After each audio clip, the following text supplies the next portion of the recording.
이 귀에 쓰는 그릇이라고 하는데, 이 그릇이라고 하는 것은 여기서 하나의 비유적인 표현이죠.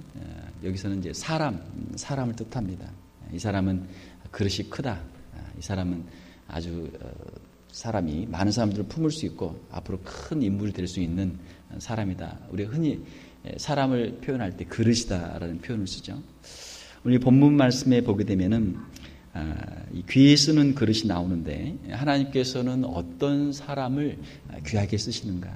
오늘 이 본문 말씀을 통해서 우리 30대 전도회 우리 회원들 또 우리 성도님들이 하나님 앞에 귀하게 쓰임받는 성도님들이 다 되시기를 주님의 이름으로 축원합니다.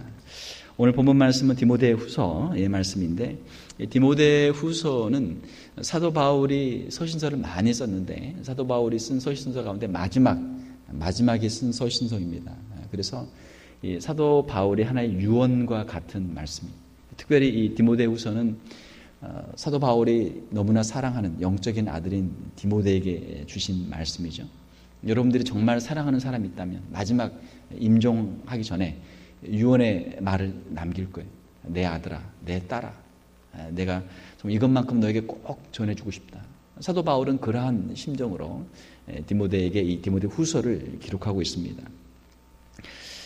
오늘 본문 말씀을 통해서 우리가 귀에 쓰는 그릇, 하나님께 어떻게 하면 귀에 쓰임을 받을 수 있을까, 여기에 대해서 한번 생각을 해보도록 하겠습니다. 최근에 한국에서 여론조사를 했는데, 차기 대통령으로서 어떤 사람이 좋은가, 여러 가지 항목들이 있는데, 첫 번째는 세 가지가 있는데, 첫 번째로는 국민과 소통할 수 있는 사람을 대통령으로 선출했으면 좋겠다. 그런 사람이 대통령이 되면 좋겠다. 왜냐하면 대통령의 자리가 가장 높은 자리니까 자기의 고집대로, 자기의 주장대로, 자기의 의지대로 모든 걸 다 관철한단 말이에요. 사람들의 그 전문가들의 이야기를 듣지 않고 국민들의 필요한 것들을 듣지 않고 자기가 보기 원하는 대로, 자기가 원하는 대로 하니까 소통이 안 된다. 국민과 소통할 수 있는 그런 사람이 대통령이 되면 좋겠다라고 하는 것이 있었고, 두 번째로는 청렴한 사람, 정의로운 사람이 대통령이 되면 좋겠다. 왜냐하면 높은 자리에 있다 보니까 이 부정부패가 너무 많단 말이에요. 부정부패. 물론 이제 미국이나 한국은 이제 많이 선진화가 되어 있기 때문에 공직에 있는 사람들이 부정부패를 하기 어렵죠. 그러나 후진국으로 가면 갈수록 이 공직에 있는 사람들이 부정부패가 많단 말이에요. 그래서 자기 욕심 부리지 않고 국민을 위해서 또 나라를 위해서 헌신하고 봉사할 수 있는 사람, 그런 사람이 지도자가 되면 좋겠다. 이게 이제 두 번째 바람이고, 세 번째로는 변화와 혁신을 하는 사람, 현실에 안주하지 않고 새로운 비전을 제시하고 새로운 방향으로 나라를 이끌어갈 수 있는 그런 사람이 지도자가 되면 좋겠다. 이렇게 여론조사가 나왔다라는 것을 보게 됩니다. 사실은 다 하나하나 다 어려운 것이죠. 국민들과 소통하기도 어렵고, 또 높은 자리에 있는데 모든 이권을 다 배제하고 청렴하게 정직하게 그 자리에 있기도 어렵고 말이죠. 또 사람들이 기존에 했던 그것들을 바꾸는 게 또 얼마나 어렵습니까? 새로운 것들을 시도하기 어렵단 말이에요. 사실은 대통령이라고 하는 자리, 지도자라고 하는 자리가 힘들고 어려운 자리죠. 누가 해도 어려운 자리, 누가 해도 욕을 먹을 수밖에 없고, 누가 해도 자기의 부족함을 가지고 물러날 수밖에 없는 자리가 지도자의 자리다라는 것이죠. 오늘날 또 우리 한국 교회, 우리 이민교회도 마찬가지지만 한국 교회를 향해서도 교회의 지도자들, 어떤 사람이 교회의 지도자가 되면 좋겠는가, 목회자뿐만이 아니고 우리 장로님들을 포함해서 어떤 사람이 교회의 지도자가 되면 좋겠는가, 여기에 대해서 5가지 항목이 있습니다. 첫 번째로는 내적인 성숙과 섬김과 희생의 정신을 가지고 있는 그런 지도자가 교회의 지도자가 되면 좋겠다. 왜냐하면 이 한국 문화 자체가 아직까지는 겉으로 외형적인 것을 자랑하고 외형적인 것을 하나의 성공의 척도로 기준으로 삼고 있고, 외형적인 물질적인 번영이나 축복이나 건물, 여기에 교회가 신경을 많이 쓴단 말이에요.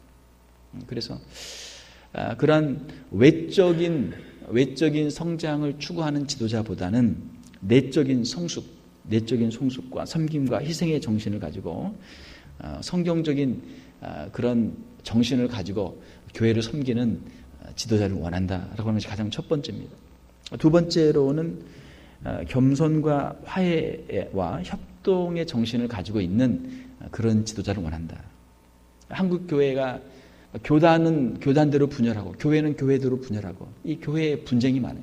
왜 그런가? 리더십에 있는 사람들이 교권을 휘두르면서 교만하고 또 다른 사람과 화해하지 못하고 서로 협력하지 못하기 때문에 교회면 교회가 분열이 되고 또 노예면 노예가 분열이 되고 또 교단이면 교단이 분열이 되고 이 사고는 오히려 돼 있단 말이에요. 지도자들 자체가 마음이 서로 화해하고 또 협동하는 그런 정신이 부족하다라고 하는 것이죠. 그런 겸손한 마음을 가지고 화해하고 협동할 수 있는 그런 지도자들을 원한다라는 것입니다. 세 번째로는 한국 교회 원하는 지도자는 섬기는 리더십을 가지고 있는 지도자를 원한다. 자기를 희생하며 섬기는 지도자를 원한다라는 것이죠.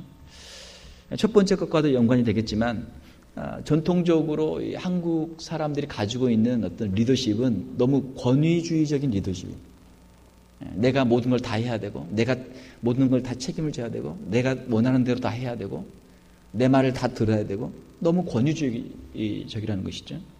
그러나 사실 성경에서는 영적 권위는 있지만 그 영적 권위라고 하는 것은 어떤 지위나 어떤 그 외형적인 어떤 무력에서 나오는 것이 아니고 그 섬김을 통해서 예수 그리스도의 그 섬김과 헌신을 통해서 말씀을 통한 순종과 헌신을 통한 그 삶을 통해서 거기에서 영적 권위가 나오는 것이죠. 그러므로 오늘 우리에게 필요한 지도자들은 바로 예수님을 닮은 섬김의 리더십을 가진 지도자들이 우리 교회에 필요하다라고 하는 것입니다. 네 번째로는 이 교회 안에 신앙적인 교육과 훈련이 너무 부족하다. 그래서 대부분의 이 교회 생활이라고 하는 것이 한국 교회가 전반적으로 율법주의적인 신앙생활이 되어 있다는 것입니다. 그래서 어떤 기준들을 세워놓고 그것을 가지고 신앙을 평가하는 거예요. 그런데 사실은 이 성경은 복음을 말씀하고 있죠. 성경은 율법이 아니라 복음을 말한단 말이에요. 율법은 우리를 구원할 수 없기 때문에 예수님이 이 땅에 오신 줄로 믿습니다. 예수님께서 죄인들을 위해 오셔서 죄인들의 죄를 대신 담당하시고 십자가를 지심으로 우리의 모든 죄를 대속하시고 우리를 죄에서 영원한 형벌에서 구원하여 주신 줄로 믿습니다. 이것이 복음이에요. 그러면은 우리의 신앙생활이라고 하는 것이 율법주의적인 신앙생활이 되지 않고 복음적인 신앙생활이 되어야 되는데 교회 지도자들의 삶의 모습들을 보게 되면 다분히 율법주의적인 면들이 많다라는 거예요. 그래서 그냥 복음적인 삶은 무엇인가? 복음적인 삶이라고 하는 것은 예수 그리스도 안에서 죄의 용서와 참된 자유와 기쁨과 하나님이 주시는 그 평강을 누리는 그러한 삶이 있어야 되는데 그러한 것이 너무 부족하다는 거예요. 복음으로 충만한 그런 사람들이 그런 삶을 누리는 사람들이 영적 지도자가 되어야 된다는 것입니다. 마지막 다섯 번째로 도덕적이고 윤리적인 삶을 사는 사람들이 교회의 지도자가 되어야 한다는 것이죠. 현재 한국교회나 이민교회도 마찬가지고 우리 성도들의 삶 속에서 이 도덕의 기준이 너무 낮아져 있어요. 너무 낮아요. 이것도 괜찮고 저것도 괜찮고 이것도 괜찮고 저것도 괜찮고 모든 게 다 오케이라는 말이죠. 그렇게 하다 보니까 세상과 구분이 안 돼요. 세상과 구분이 안 돼요. 교회 안에 목회자들이나 또 교회 장로님들이나 교회 중직을 맡고 있는 지도자들 가운데 돈 문제에 걸려서 문제가 돼서 감옥에 가는 사람도 많고 교회를 사임하는 사람도 많고 또 여자 문제, 성적인 문제에 걸려서 또 교회가 어려워지거나 또 목회를 그만두거나 또 가정이 깨어지는 그러한 경우들이 많이 있단 말이에요. 도덕적이고 윤리적인 삶을 살아야 되는데 교회가 또 특별히 교회 지도자들이 세상의 기준보다도 더 낮은 그런 기준으로 살다 보니까 세상에 전혀 영향력을 행사하지 못하고 오히려 세상의 지탄과 조롱거리가 되고 있는 것이 오늘날 한국 교회의 모습이다라고 하는 것입니다. 그래서 이러한 부분들에 있어서 특별히 교회 지도자들이 회개하고 자신을 새롭게 하고 또 교회를 섬기는 그러한 모습들이 필요하다라고 하는 것이죠. 세상의 정치나 또 교회나 모든 지도자들에게 참 많은 것들이 필요합니다. 많은 것들이 필요해요. 자, 그런데 그 가운데서 오늘 이 디모데후서 2장 15절에서 22절 말씀 가지고 특별히 오늘은 세 가지만 성경 말씀에 나오는 것들을 가지고 세 가지만 사도 바울의 권면을 우리가 한번 살펴보도록 하겠습니다. 첫 번째로는 15절의 말씀 보게 되면 너는 진리의 말씀을 옳게 분별하며 라는 말씀이 있습니다. 하나님의 진리의 말씀을 옳게 분별하라. 오늘날의 문제는 무엇입니까? 오늘날의 문제는 영적 혼탁함의 문제예요. 이단과 미신과 우상과 불신앙과 영적인 무지 가운데 있단 말이에요. 영적으로 하나님의 말씀을 바로 해석하고 하나님의 말씀을 바로 전하고 하나님의 말씀을 바로 깨닫는 사람들이 없고 수많은 사람들이 세상의 종교와 또 잘못된 이단들로 그렇게 지금 또 무지 가운데 영적인 무지 가운데 그렇게 가고 있는 것이죠. 어떻게 해야 우리가 하나님 앞에 귀히 쓰임을 받을 수 있는가? 한번 따라서 해봅시다. 하나님의 말씀을 귀하게 여기면 하나님께 귀하게 여김을 받습니다. 제가 이제 자녀들을 보게 되면 집에서 자녀들을 불러놓고 이야기를 하게 되면 열심히 아빠의 말을 열심히 듣는 아이가 있고 또 어떤 때는 듣는 둥 마는 둥 다른 데 정신이 팔려가지고 전혀 신경을 안 쓰는 그런 아이가 있습니다. 저희 아이들이 꼭 그렇다는 게 아니고 그런 경우가 있다는 그런 이야기. 그러니까 교육자들도 마찬가지예요. 교육자들도 같이 모여서 회의를 하거나 또 같이 이야기를 하다 보면 이것을 지금 목사님이 무슨 이야기를 하시는가 그것을 가지고 열심히 받아 적고 할 일을 리스트를 적는 사람이 있는가 하면 그냥 아무것도 안 하는 사람이 있어요. 다 알아서 그럴 수도 있고 하기 싫어서 그럴 수도 있고 목사님이 말하는 게 별로 마음에 안 들어서 그럴 수도 있고 아무 그냥 반응이 없는 사람이 있어요. 교인들도 마찬가지. 교인들도 설교를 하다 보면 어떤 분들은 그 설교 내용을 가지고 열심히 적으면서 그걸 기억하기 위해서 노력하신 분들이 있고 눈을 한 절반은 이상 감아놓고 목사님 빨리 끝내시지 왜 오늘은 설교가 이렇게 길어지시나 그렇게 그냥 전혀 성의가 없이 듣고 있는 사람도 있단 말이에요. 자, 어떻게 하면 우리가 하나님께 귀하게 쓰임을 받을 수 있는가? 하나님의 말씀을 귀하게 여기면 하나님께 우리가 귀하게 여김을 받게 될 줄 믿습니다. 왜? 하나님은 우리에게 말씀하시는 분이기 때문에 하나님의 말씀을 우리가 귀하게 여기면 하나님의 말씀대로 사는 것이죠. 그러나 하나님의 말씀에 우리가 귀를 막고 있으면 하나님의 말씀이 무엇인지도 모르고 하나님의 말씀을 들어도 한 귀로 듣고 한 귀로 흘리고 전혀 하나님의 말씀과 관계없는 삶을 산다면 하나님께서 그에게 복을 주시겠습니까? 복을 받을 수 없단 말이에요. 요한복음 15장 3절에 보게 되면 너희는 내가 일러준 말로 이미 깨끗하여졌으니 하나님의 말씀, 예수 그리스도의 말씀을 통해서 우리가 깨끗함을 받게 된다는 거예요. 하나님의 말씀이 우리 안에 있는 죄를 없애고 하나님의 그 거룩한 성품을 닮아가도록 우리의 형상을, 우리의 심령을 변화시켜 가는 줄 믿습니다. 하나님의 말씀을 귀하게 여겨야 돼요. 하나님의 말씀이 귀하기 때문에 예배 시간을 귀하게 여기고 또 설교의 말씀들을 귀하게 여기고 또 특별히 하나님의 말씀을 귀하게 여겨야 될 줄 믿습니다. 신앙생활을 잘하고 있는 사람과 잘못하고 있는 사람을 어떻게 할 수 있는가? 하나님의 말씀에 집중해서 듣고 하나님 말씀에 관심이 있고 하나님 말씀을 사모하는 사람들은 신앙이 성장하는 사람들이에요. 마치 집에서 아이들이 밥을 잘 먹으면 아이들이 잘 크죠. 아이들이 밥을 안 먹기 시작하면 그때부터 아이들이 비실비실 몸도 아프고 안 큰단 말이에요. 신앙생활도 똑같아요. 우리가 하나님 말씀을 사모하고 하나님 말씀을 우리가 받아 먹으면 우리의 신앙이 성장하고 우리가 하나님 앞에 또 쓰임 받게 되는 것이죠. 사랑하는 성도 여러분, 하나님의 말씀은 이 세상의 무엇과도 바꿀 수 없는 영원한 진리인 줄로 믿습니다. 이 세상의 것들은 계속 바뀌어요. 계속 변해요. 그러나 하나님의 말씀은 영원해요. 이 세상의 것과는 비교할 수 없는 것이 하나님의 말씀이에요. 우리가 하나님의 말씀에 헌신할 수 있기를 주님의 이름으로 축원합니다. 하나님의 말씀을 우리가 읽고 하나님의 말씀을 듣고 하나님의 말씀을 공부하고 하나님의 말씀을 암송하고 하나님의 말씀을 묵상하고 하나님의 말씀을 우리의 삶에 적용하도록 우리가 노력을 해야 돼요. 디모데후서 3장에 보게 되면은 하나님의 말씀은 어떻습니까? 하나님의 말씀, 모든 성경은 하나님의 감동으로 된 것으로 교훈과 책망과 바르게 함과 의로 교육하기에 유익하니. 하나님의 말씀이 사람을 바르게 만드시는 것이죠. 하나님의 말씀을 통해서 우리의 삶이 변화되게 되는 것입니다. 사람들의 말에는 어떠한 말이 있습니까? 16절에 보게 되면 망령되고 허탄한 말이 있어요. 망령되고 허탄한 말. 이 말은 어떤 말입니까? 이 말은 18절에 보게 되면 사람들의 믿음을 무너뜨리는 말이에요. 믿음을 무너뜨리는 망령되고 허탄한 말.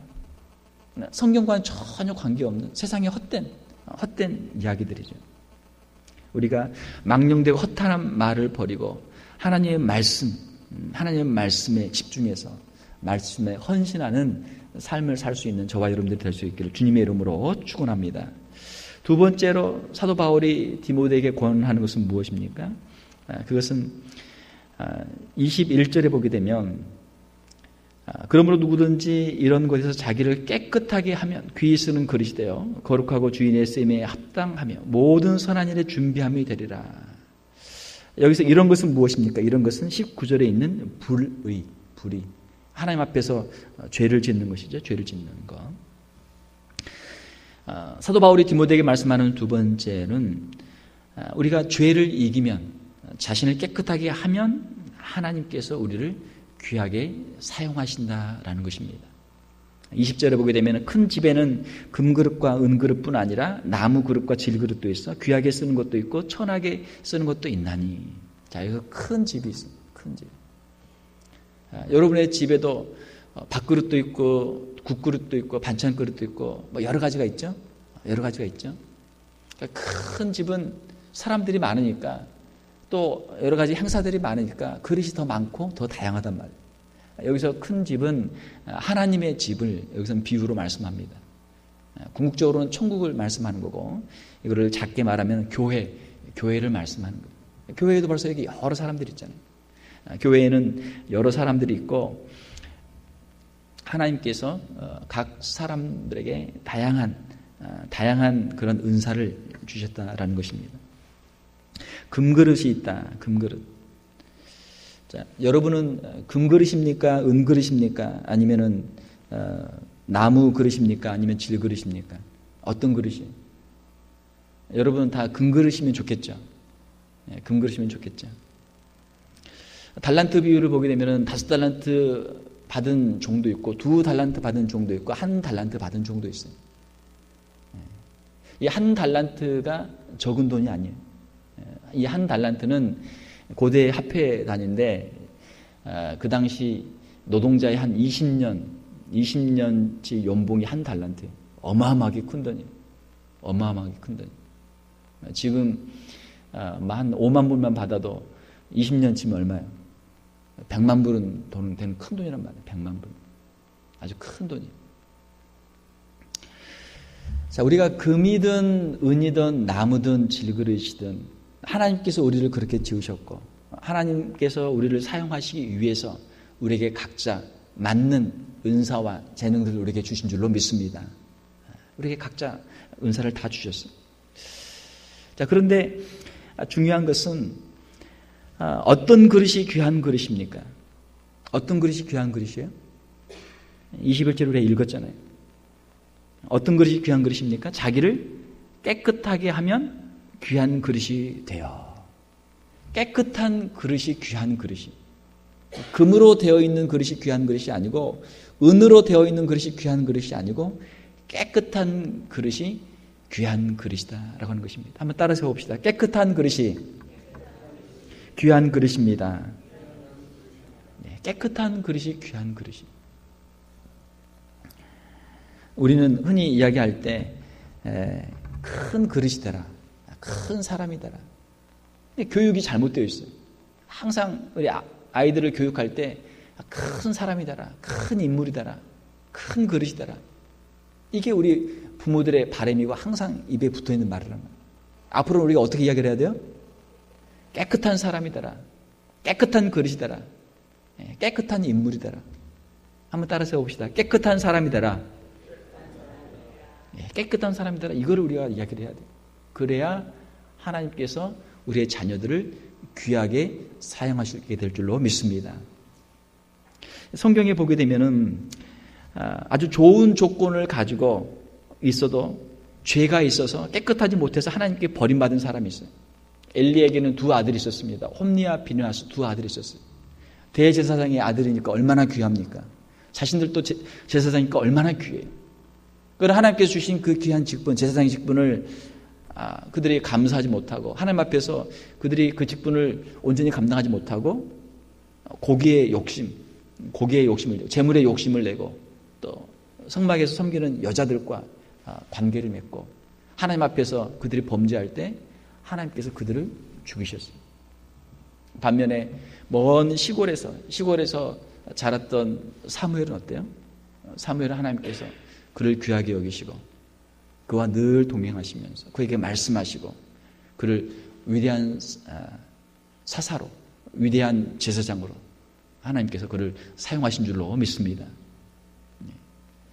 성경에 보게 되면은 아무리 좋은 조건을 가지고 있어도 하나님 앞에 범죄하면 버림을 받게 돼 있어요. 사울 왕 어떻습니까?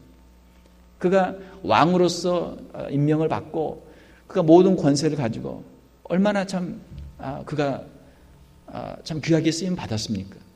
그러나 그가 하나님의 말씀에 불순종하고 그가 욕심을 부릴 때 사실 사울이 먹을 것이 없어서 그 소와 양을 잡아왔겠어요?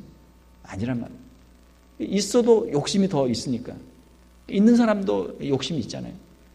그 자기 욕심 때문에 하나님 말씀을 거역하고 거기 아말렉에 가서 진멸하라고 한 그 소와 양을 가지고 왔단 말이에요.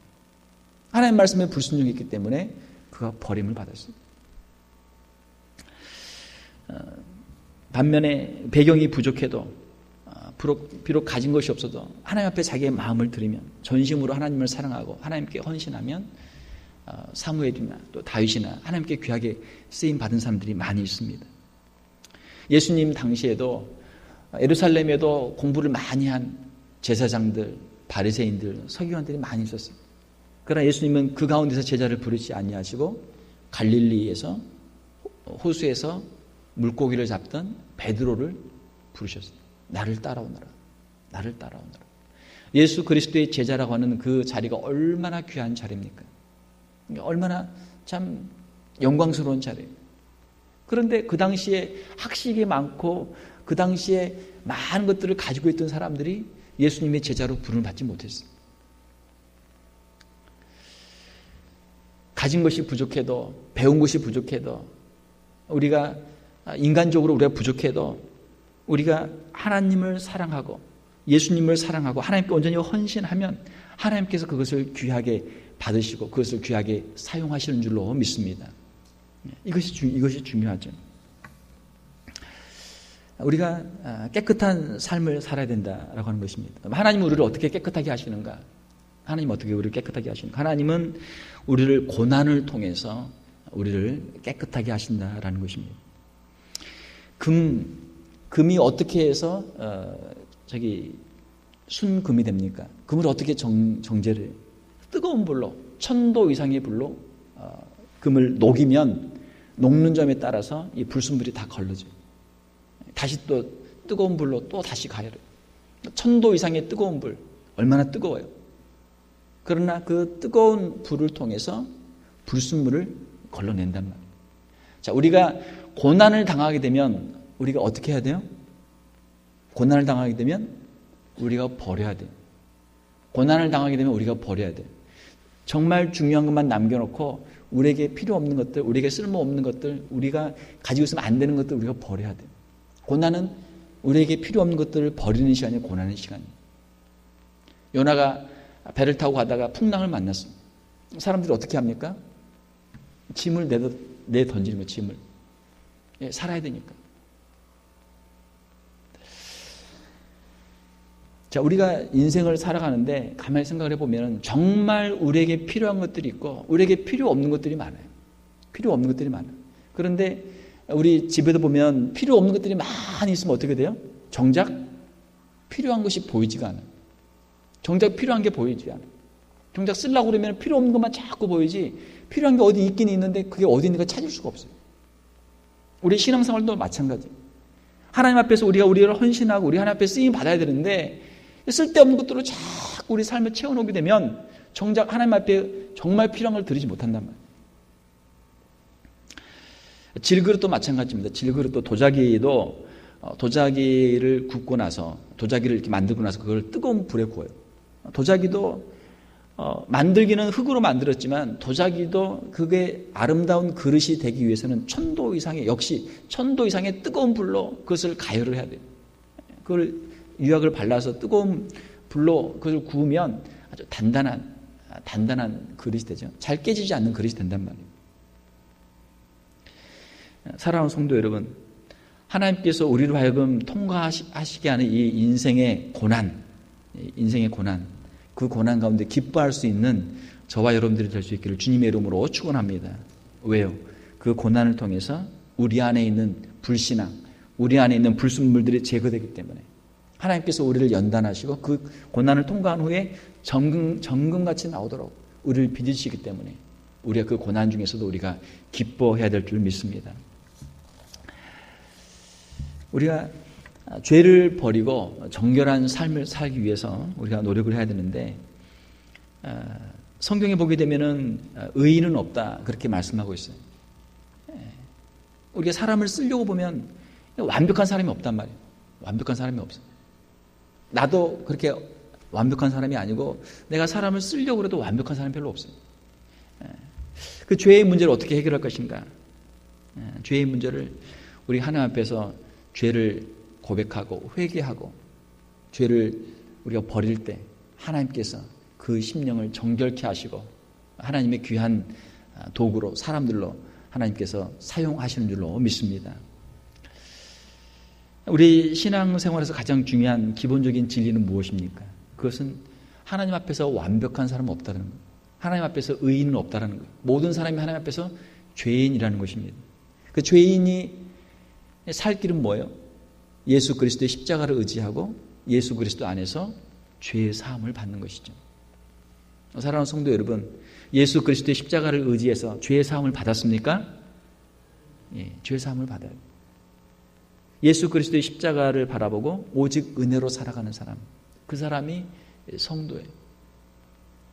오직 은혜로만 살아갈 때, 예수 그리스도의 십자가를 바라보면 은혜로만 살아갈 때 하나님께서 우리에게 힘을 주시고 하나님께서 그 영혼을 귀하게 사용하시는 줄로 믿습니다. 아이들에게도 우리가 여러 가지를 가르쳐야 되는데 자기 방 청소하는 걸 가르쳐야 돼요.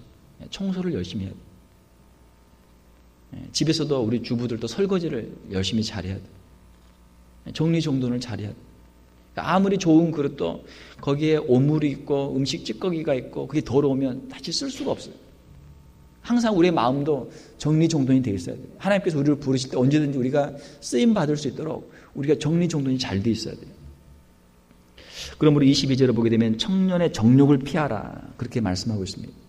청년의 정욕. 청년의 정욕은 무엇입니까?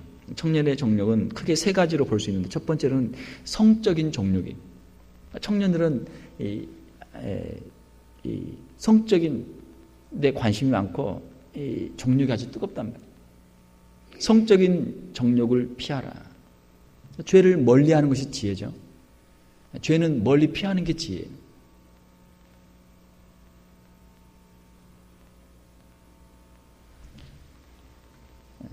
청년의 정욕을 피하라.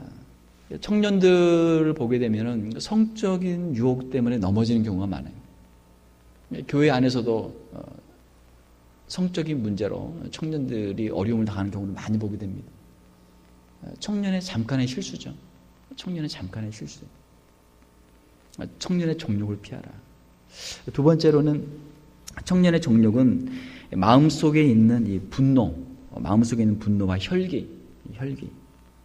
특별히 이 청년들은 이 혈기가 많기 때문에 다른 사람과 경쟁하려는 그런 마음들이 많아요. 경쟁심이 많아요.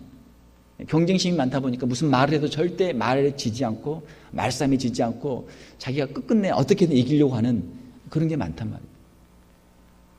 그것이 이제 나중에는 이제 명예욕, 권력욕까지 가게 되는 것이죠. 자기를 자랑하는 마음으로 혈기로 쓸데없는 말다툼이 많아요. 쓸데없는 말다툼. 사실은 둘 다 이야기를 들어보면 둘 다 잘못된 이야기를 하고 있는데 서로 그냥 자기 자존심 때문에 이기려고 서로 그냥 끝까지 싸우는 그러한 모습을 많이 본단 말이에요. 세 번째 청년의 정욕은 무엇입니까? 그것은 물질에 대한 탐욕, 물질에 대한 욕심이죠. 물질에 대한 욕심. 물질에 대한 욕심 때문에 사람도 죽이고 거짓말도 하고 사기도 치고 죄를 많이 짓게 되는 것이죠. 청년의 정욕을 피하라. 성경에 보게 되면 요셉이 나오죠. 요셉은 그가 젊은 나이에 있지만 그가 정욕을 피했어요. 정욕을 이겼어요. 하나님께서 그를 귀하게 사용하신 줄로 믿습니다. 어떻게 해야 우리가 하나님 앞에 귀하게 쓰임받을 수 있는가? 자기 관리를 잘해야 돼요. 어떤 사람을 하나님께서 오래 쓰시는가? 끝까지 쓰시는가? 하나님께 끝까지 쓰임받기 위해서는 자기 관리를 잘해야 돼요. 자기 안에 있는 이 욕심, 자기 안에 있는 이 정욕, 이것을 이겨야 돼요. 만약에 이것을 이기지 못하게 되면 귀하게 쓰임받다가도 중간에 버림을 받게 돼요. 중간에 버림을 받게 돼요. 그러므로 오늘 이 말씀을 통해서 우리가 하나님 앞에서 늘 자신을 돌아보고 자신을 정결케 할 수 있는 저와 여러분들이 될 수 있기를 주님의 이름으로 축원합니다. 마지막 세 번째로 22절 말씀에 보게 되면은 너는 청년의 정욕을 피하고 주를 깨끗한 마음으로 부르는 자들과 함께 의와 믿음과 사랑과 화평을 따르라 말씀하고 있습니다. 이웃의 덕을 세우면 하나님께서 귀하게 사용하신다라는 것입니다. 이웃에게 덕을 세우면 하나님께서 귀하게 사용하신다.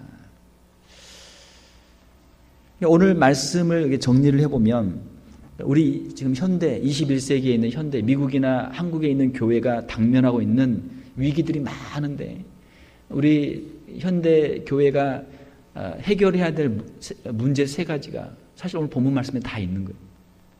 첫 번째로는 무지와 이단과 미신과 우상을 우리가 벗어나서 하나님 말씀으로 돌아가는 것. 하나님 말씀으로 돌아가는 것이 필요하고 두 번째로는 현대 사회 속에 또 현대 교회 속에 찌들어 있는 물들어 있는 돈에 대한 욕심 또 성적인 타락 또 권력과 명예에 대한 욕심 분쟁 다툼 시기 이런 것들을 우리가 내려놓고 돈에 있어서 또 성적인 문제에 있어서 명예와 권력에 있어서 우리 자신을 절제하고 우리가 더 겸손하게 낮아지고 경건의 연습을 하고 우리가 세상 앞에서도 세상 사람들 앞에서도 부끄럽지 않는 도덕적인 윤리적인 삶을 살아가는 교회로 우리가 변화가 돼야 됩니다. 그것이 없이는 우리가 하나님 앞에 쓰임 받을 수가 없어요. 마지막 세 번째로는 이 말씀에 있는 것처럼 우리가 신앙생활을 혼자 하는 것이 아니고 신앙생활을 같이 하는 그런 훈련들을 해야 돼요. 22절에 보게 되면은 주를 깨끗한 마음으로 부르는 자들과 함께 과거에는 한국이나 또 중국이나 일본이나 문화 자체가 좀 집단적인 그런 문화였어요. 그런데 이제 점점점 한국도 지금은 이제 핵가족화 되어 있고 대가족에서 핵가족으로 변화가 되어 있고 개인주의화가 많이 되어 있어요. 미국은 말할 것도 없죠. 미국은 한국보다 더 개인주의화가 되어 있어요. 모든 것이 자기 중심이고 모든 것이 다 개인. 그러나 하나님은 성경에 보게 되면 하나님은 우리를 공동체로 부르시고 우리를 하여금 함께 사는 존재로 하나님은 그렇게 만드셨어요. 아담과 하와를 하나님께서 가정을 만드신 것도 그렇고 또 교회를 하나님께서 부르신 것도 그렇고 신약의 에클레시아라는 단어 자체가 하나님께서 불러 모은 사람들이다, 그런 뜻이에요. 하나님은 불러 모으시는 거예요. 성령께서 역사하시니까, 성령께서 각 사람의 마음속에 다 역사하시니까 각자 개인으로 골방에서, 산속에서, 기도굴에서, 동굴에서, 사막에서 신앙생활을 할 수도 있지만, 하나님께서는 그렇게 우리를 부르지 않냐시고 우리를 공동체로 부르셨어요. 공동체로 부르셨어요. 그런데 안타까운 것은 오늘날 이 세상의 문화가 그렇고 교회의 문화가 그렇고 우리의 가정의 문화가 개인주의화되고 있어요. 다 혼자예요, 혼자. 애도 혼자, 엄마도 혼자, 아빠도 혼자, 다 혼자. 교회에 와도 같이 신앙생활을 할 수 있는 사람들 없단 말이에요. 다 혼자예요, 혼자. 주님께서 원하시는 것은 우리가 함께 공동체로 함께 한 몸이 되어서 주님 앞에 나가는 것을 주님이 원하시는 줄 믿습니다. 그것이 바로 이 땅에 교회를 세우신 주님의 목적입니다. 교회는 어떤 곳인가? 예루살렘 교회가 그렇게 했던 것처럼 서로 나누는 곳이에요. 나누는 것. 자기가 있는 것을 가지고 서로 나누는 거예요. 음식도 서로 나누고, 좋은 것도 서로 나누고, 기도 제목도 같이 나누고, 은혜도 같이 나누고, 말씀도 같이 나누고, 함께 기도하고, 함께 찬양하고, 함께 신앙생활하는 것. 그것이 바로 교회인 줄로 믿습니다. 안타깝게도 오늘날 모든 교회가 이 공동체성을 다 잃어버리고 있어요. 영적인 교통을 잃어버리고 있어요. 사도신경에 보게 되면 성령을 믿사오며 거룩한 공회와 성도가 서로 교통하는 것과, 거룩한 공회는 무엇입니까? 거룩한 공회는 교회를 말하는 거예요. 교회. 성도들의 영적인 모임이 있고 성도들이 성령 안에서 함께 서로 교통하는 것을 믿습니다. 그런데 지금은 교통이 없단 말이에요. 사랑하는 성도 여러분, 우리가 모일 때마다 서로 감사를 나누고 서로의 기도 제목을 나누고 서로의 은혜의 말씀을 나눌 수 있기를 주님의 이름으로 축원합니다. 집에서 맛있는 음식이 있으면 생각나는 사람이 있어야 되죠. 생각나는 사람이 있어야 돼요. 물론 우리의 자녀들, 우리의 부모님도 생각이 나지만 우리 교회 성도들의 생각이 나야 돼요. 우리 구역 식구들,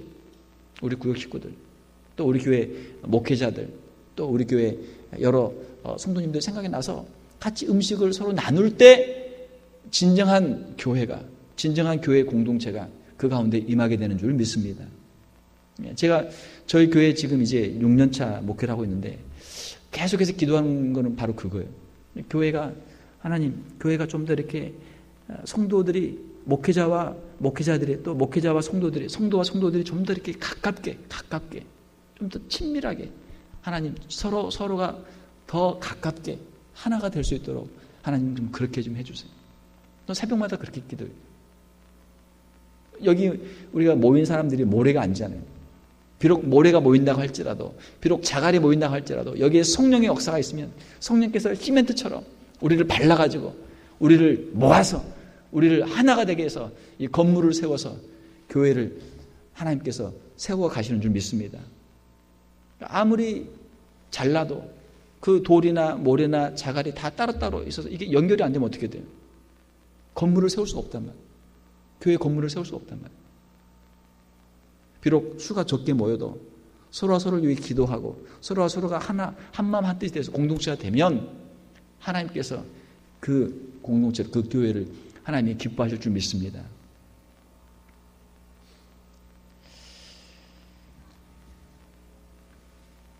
어떤 사람이 지도자가 될 수 있는가? 다른 사람에게 관심을 갖고 이웃에게 관심을 갖고 이웃에게 덕을 베푸는 사람이 지도자가 되는 거예요. 왜 오늘날 지도자들이 없습니까? 왜 그렇게 지도자를 세우기 어렵습니까? 지도자라고 하는 사람들이 다 개인주의야. 나 하나만 그냥 잘 먹고 잘 살면 끝나는 거예요. 그냥 우리 식구만 그냥 잘 먹고 잘 살면 끝나는 거예요. 공동체에 대한, 이웃에 대한 관심이 전혀 없어요. 사회에 대한 봉사의 마음이 전혀 없어요. 교회도 마찬가지예요. 교회도 마찬가지고 또 이런 사회도 마찬가지고 국가도 마찬가지고 어떤 사람이 참된 지도자가 되어야 될 것인가? 이웃의 덕을 세울 수 있는 사람, 다른 사람에게 도움을 주고 다른 사람에게 덕을 끼칠 수 있는 사람들이 지도자가 되어야 된다라는 것입니다. 그렇게 하기 위해서는 의가 필요하죠. 의와 믿음과 사랑과 화평이 필요합니다. 다른 사람들과의 관계에서 의, 정의, 공의, 서로가 페어한 정의가 필요해요. 공의가 필요해요. 물론 그 근본적인 의는 예수 그리스도께서 우리에게 주시는 의죠. 예수 그리스도의 의가 우리에게 있을 때 그 의를 힘입어서 우리가 다른 사람을 용서할 수도 있고 다른 사람과 우리가 화목할 수도 있고 모든 역사가 다 가능하게 되는 것이죠. 믿음, 하나님을 믿을 때, 하나님의 말씀을 믿을 때, 하나님의 말씀을 우리의 삶 속에서 역사할 때 하나님의 말씀에 우리가 순종할 수 있고 온전히 헌신할 수 있게 되는 것이고, 하나님을 사랑하고 이웃을 사랑할 때 우리의 삶 속에서 하나님의 역사가 이루어지게 되는 것이고, 예수 그리스도 안에서 하나님과 화목하게 될 때 우리의 마음에 천국의 평안이 이루어지게 되고 이 세상 사람들과도 이웃과도 화목하게 되는 역사가 이루어지게 되는 줄로 믿습니다. 말씀을 맺습니다. 귀 쓰는 그릇이라는 제목으로 말씀을 드렸는데, 우리 30대뿐만이 아니고 우리 모든 성도들이 다 마찬가지죠. 모든 성도들에게 다 너무나 참 필요한 말씀들입니다. 우리가 하나님의 말씀을 귀하게 여기고 또 자기 자신과 싸워서 우리 안에 있는 죄성을 이기고 또 우리 이웃들을 돌아보면서 교회의 덕을 세우면서 하나님께 귀하게 쓰임 받을 수 있는 저와 여러분들이 다 될 수 있기를 주님의 이름으로 축원합니다.